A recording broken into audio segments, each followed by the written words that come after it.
Halo guys, kembali lagi di channel Yende. Di video kali ini saya akan membawakan alur cerita film paling menarik menurut tetangga admin berjudul Cyborg X yang dirilis pada tahun 2016. Film ini bercerita tentang sebuah virus misterius yang mengambil alih sistem senjata tercanggih di dunia, di mana manusialah yang menjadi target buruannya. Bagaimana keseluruhan ceritanya? Daripada penasaran, mari kita simak alur ceritanya.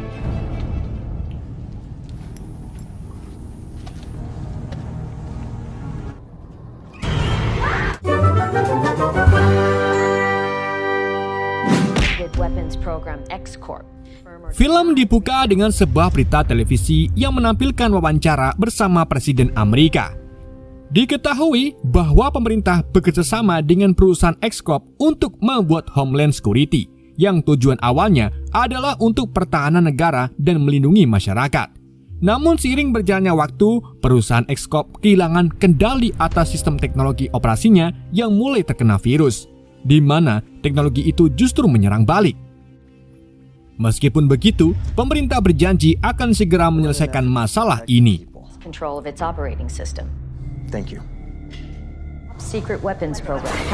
Selain itu, ada juga banyak berita simpang siur tentang hilangnya CEO dari perusahaan X-Corp yang bernama Jack Gilmore. Banyak orang berpendapat bahwa Jack telah tewas dalam serangan Cyborg gelombang pertama. Jadi ada dua jenis senjata rahasia selain proyektil nuklir yang dibuat oleh Jack. Pertama ada speeder drone yang berfungsi sebagai mata-mata untuk berpatroli di setiap wilayah. Kedua adalah cyborg, yaitu manusia yang dipasangi berbagai macam mesin teknologi canggih di tubuhnya dan bisa dikendalikan dari jarak jauh. Namun, karena sistemnya rusak, mereka pun berkeliaran bebas sehingga memicu serangan gelombang kedua. Dalam serangan kedua, target utama yang diserang adalah kota-kota besar di seluruh dunia, seperti Paris, New York, Beijing, Tokyo, dan kota-kota besar lainnya. Banyak korban jiwa berjatuhan, dan para militer pun dibuat kewalahan menghadapi para cyborg yang terlalu kuat dan tidak bisa mati buatan Jack ini.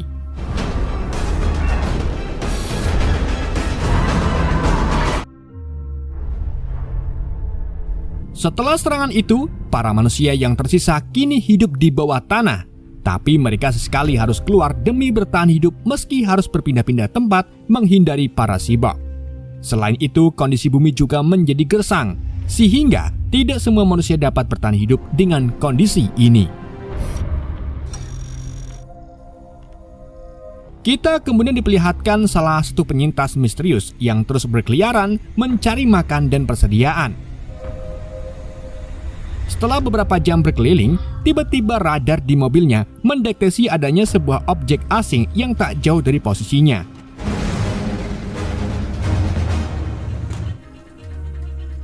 Ia pun mengikuti radar tersebut dan mendapati sepasang penyintas lain sedang berusaha melarikan diri dari kejaran speeder drone. Saat drone itu mengidentifikasi wajah mereka, tiba-tiba muncullah cyborg yang secara langsung menemukan kepala si wanita. Sedang si pria hanya dibuat pingsan dan tertangkap. Setelah kondisi aman, penyintas misterius tadi menghampiri jasad si wanita dan menemukan sebuah hard drive yang bertuliskan Gilmore. Si penyintas yang ternyata adalah prajurit wanita bernama Letnan Spare kemudian kembali ke campnya. Di sana, ia memberikan drive itu ke rekannya yang bernama Wiskovsky Wewo untuk diteliti. Saat drive itu diteliti, mereka mendapat informasi tentang lokasi markas para cyborg dan informasi tentang Amy Gilmore, adik dari Jack Gilmore yang dibunuh pada 4 tanggal Juli 2017, atau lebih tepatnya di hari pertama virus cyber diunggah. Mereka pun terkejut menemukan data sepenting ini. Spare kemudian meminta atasannya yaitu Kolonel Shaw untuk bergerak menuju markas tersebut. Namun Kolonel Shaw menolak karena sudah kehabisan persediaan makanan. Ia juga tidak ingin mengambil resiko besar. Meskipun begitu, Spare tetap ngotot dan berpendapat mungkin saja ada yang penting di markas cyborg tersebut. Karena dipikir benar juga, alhasil Kolonel Shaw pun menghampiri 3 prajurit kebanggaannya yaitu Lopez, Jonas, dan Carly. Ia pun menginstruksikan mereka untuk bersiap melakukan briefing. Put some damn pants on. Jack Gilmore. Singkat cerita, di ruang briefing, Wewo menjelaskan bahwa Jack Gilmore adalah orang yang jenius, di mana di usia 19 tahun dia sudah bisa pipis sendiri dan diberi gelar sebagai anak emas teknik oleh perusahaan majalah Hitex. Dan di usia 26 tahun, Jack memulai sektor baru dalam sistem pertahanan rumah yang memfokuskan peralatan persenjataan dan pengawalan dari jarak jauh. Sayangnya, kejeniusan Jack malah berakhir menjadi bencana dan dia dinyatakan meninggal dibunuh oleh cyborg buatannya sendiri. Namun Speer tidak yakin karena sebelum menemukan drift tersebut, ia melihat si pemilik drift dibawa pergi oleh cyborg. Dan kemungkinan besar dia adalah Jack Gilmore, sang CEO X-Corp yang sebenarnya masih hidup. Dari hard disk yang ia temukan, lokasi tempat para cyborg diduga berada di luar perimeter barat. Mengetahui hal itu, Kolonel Shaw pun berencana mengirim 3 prajurit andalannya ke sana untuk mengambil alih Jack. Di saat itu juga, mereka terganggu oleh suara tembak-tembakan dari luar tenda. Crazy bastard. Ternyata, suara itu dari pria tampan kesukaan admin JND, yaitu Kapten Machine Gun Gondrong. Ia adalah prajurit tua yang brutal sekaligus menjadi motivator Kolonel Shaw. Selain itu, Machine Gun juga pernah tertembak 35 kali. Namun hebatnya, ia masih hidup sampai sekarang. I didn't think so. Setelah selesai briefing, Curly mendekati Letnan Speer dan menyalahkannya karena membawa beberapa penyintas yang selamat ke camp ini. Hal itu tentu saja membuat makanan di camp ini cepat habis. Namun Speer tidak peduli dan menendang titiknya Curly. Copy that, Colonel. Setelah semuanya siap, Lopez, Jonas, dan Curly akhirnya berangkat menggunakan buggy. Singkat cerita, sesampai di lokasi, mereka diberi arahan oleh Wewo melalui komunikasi jarak jauh untuk menyelinap dengan hati-hati agar para cyborg tidak menyadari keberadaan mereka.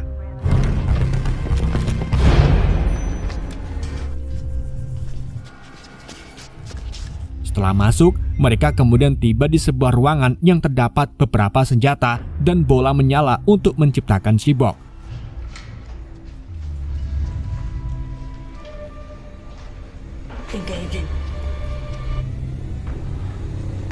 Setelah mereka masuk lebih dalam, mereka menemukan mayat-mayat manusia.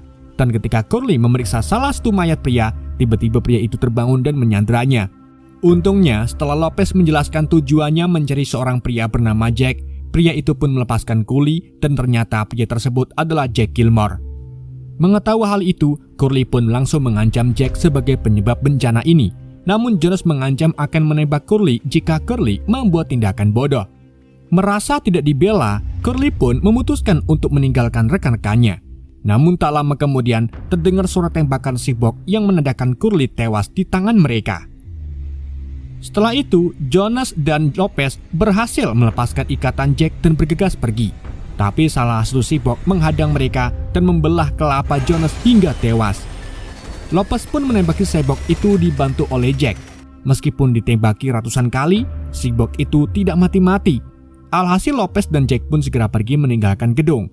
Tepat saat mereka keluar, tiba-tiba muncul salah satu cyborg terkuat yang membuat mereka kewalahan.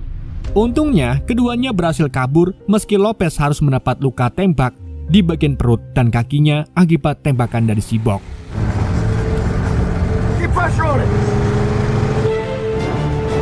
Setelah sampai di markas, Speer mengobati Lopez dengan alas seadanya tanpa bius yang tentu saja membuat Lopez sangat kesakitan.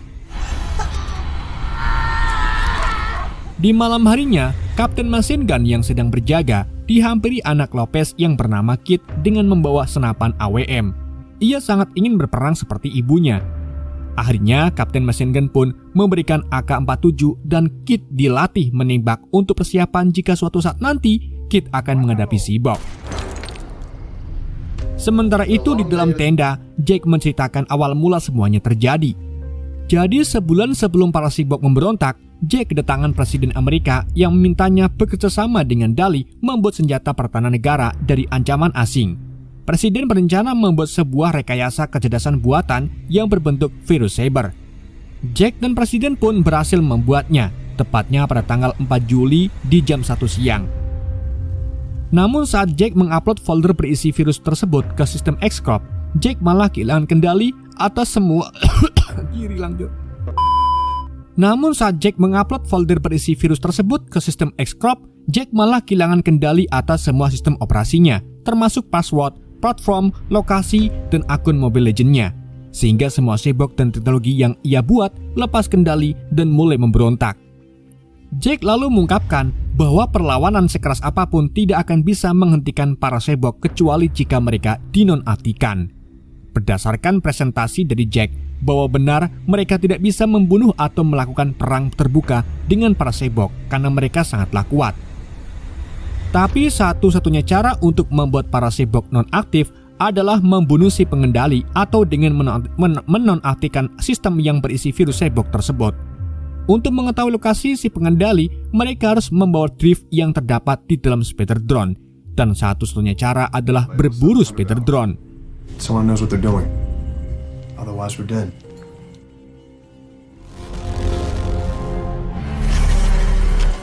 Di malam harinya, Jack gak bisa bobo karena bermimpi tentang terbunuhnya sang adik dan beberapa ilmuwan lainnya.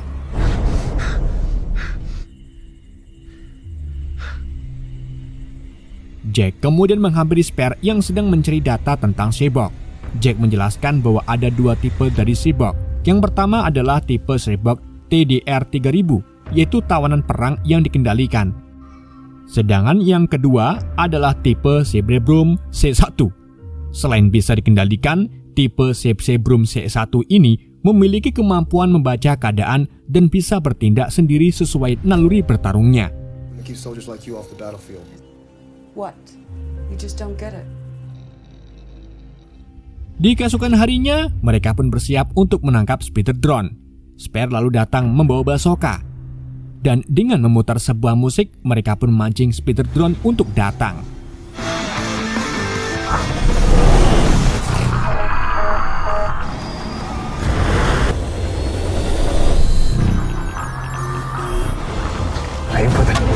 Begitu drone datang, mereka pun akhirnya berhasil menghancurkan drone tersebut dan membawa driftnya untuk diteliti.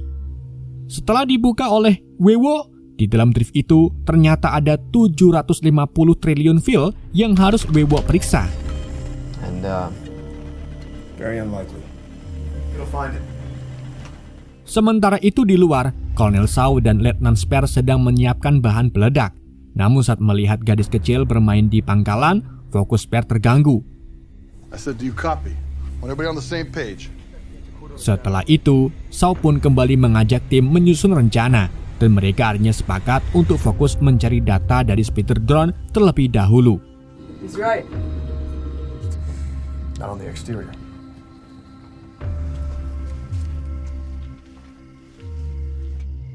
Did I wake you? Di malam berikutnya, kedekatan antara Spare dengan gadis kecil bernama Molly semakin dekat. Hal itu membuat Spare teringat tentang masa lalu putrinya yang kala itu tewas oleh speeder drone di serangan gelombang pertama.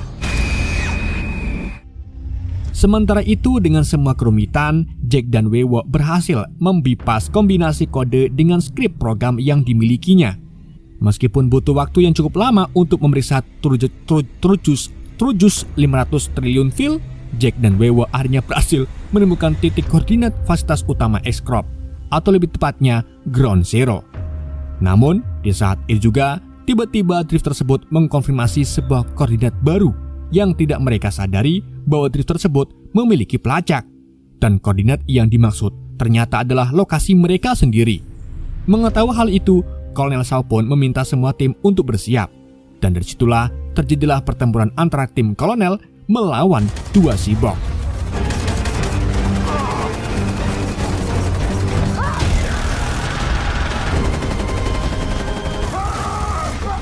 Dikarenakan dua cyborg itu terlalu kuat, Kolonel Shaw pun memerintahkan Spare untuk pergi dari pertempuran dan menyembunyikan Molly serta Kit ke dalam bunker.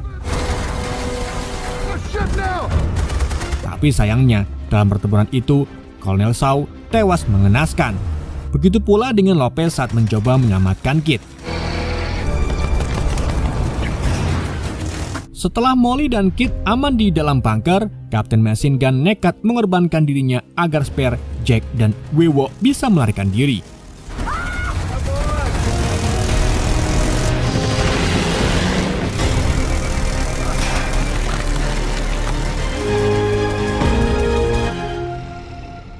Keesokan harinya, semua peralatan seperti amunisi, bom, detonator, dan sipor telah menghilang. Tak ada harapan lagi Spare untuk menjalankan rencana. Namun Jack memberi harapan. Jika mereka terhenti, pengorbanan para rekan yang telah gugur akan sia-sia. Meskipun misi kali ini hanya membebaskan wilayah seluas 500 mil, tapi setidaknya ini adalah sebuah awal yang baik untuk menuju kebebasan. Alhasil mereka pun melanjutkan perjalanan.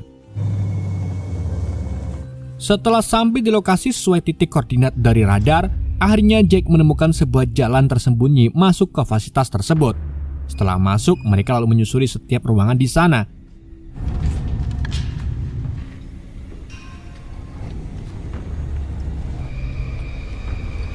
Tak lama kemudian, mereka akhirnya berhasil menemukan ruangan sistem.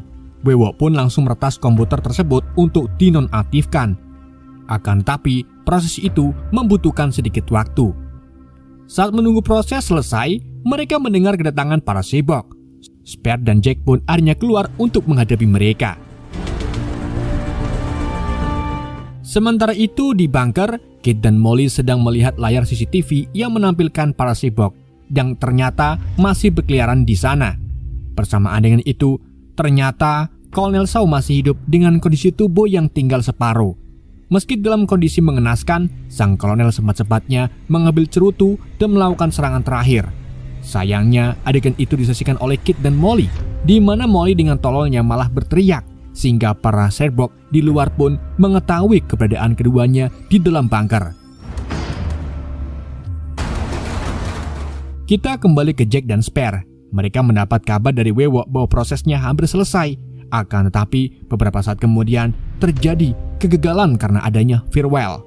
Di saat itu juga, tiba-tiba salah satu Cyborg datang dan langsung menyerang Wewo yang membuatnya tewas seketika. Sedangkan Jack yang hampir terbunuh berhasil diselamatkan oleh Spare. Jack pun mengambil kesempatan ini untuk memenggal kelapa Cyborg. Setelah itu mereka pun kembali dikejar oleh Cyborg yang lain.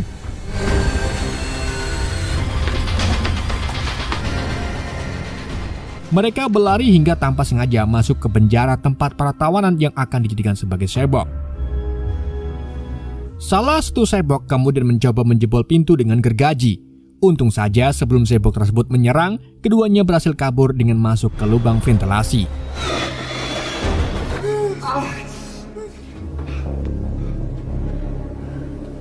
Setelah melewati ventilasi, mereka lalu tiba di ruang para Cyborg Cyber Room atau si pengendali. Di situ Jack dibuat terkejut saat menemukan kalau si pengendali ternyata adalah Amy, adiknya. Jack kemudian mencabut alat yang terhubung ke Amy, dan disitulah kesadarannya Amy kembali, dan Amy mengatakan bahwa Jack harus segera menonaktifkan virusnya sebelum mereka melihatnya. It made me do things, Jack.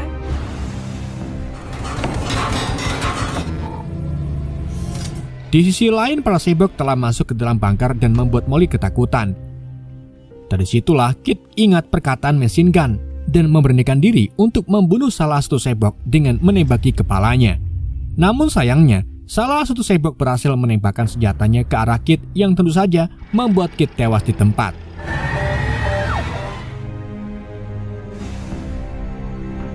Sementara itu, Jack yang selangkah lagi akan menekan tombol power tiba-tiba mendapat panggilan video masuk dari presiden.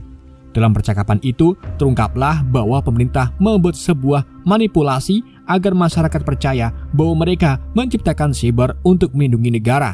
Dan berita tentang cyber yang hilang kendali bertujuan agar Jack-lah yang disalahkan dari semua kekacauan ini. Faktanya, pemerintah ingin membuat tentara yang patuh seperti cyber. Senjata ini ditugaskan untuk membersihkan bumi dan memulai kembali kehidupan yang bisa dikendalikan sepenuhnya. Dari situlah Jack mulai dilema karena harus memilih dua pilihan yang berat, antara menekan tombol menonaktifkan para cyborg tapi adiknya mati, atau membiarkan Amy tetap hidup dan membiarkan para cyborg menghancurkan bumi. Namun setelah mengetahui populasi manusia tinggal sedikit, Jack pun akhirnya memutuskan untuk menonaktifkannya. Tapi di saat hendak menekan tombol off, tiba-tiba Jack ditusuk oleh Amy yang sudah hilang kendali.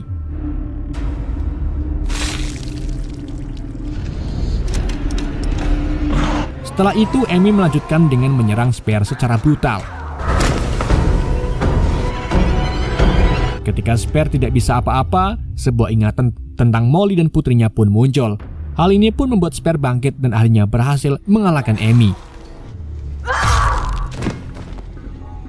Tapi semuanya belum berakhir karena Amy masih hidup dan malah memanggil satu cyborg. Saat cyborg itu akan menyerang Spare, Jack bangkit dan mengorbankan dirinya untuk melawan cyborg tersebut. Di waktu yang bersamaan dengan Molly yang akan dibunuh, Spare akhirnya berhasil menekan tombol off yang membuat para cyborg non-aktif dan menyelamatkan Molly.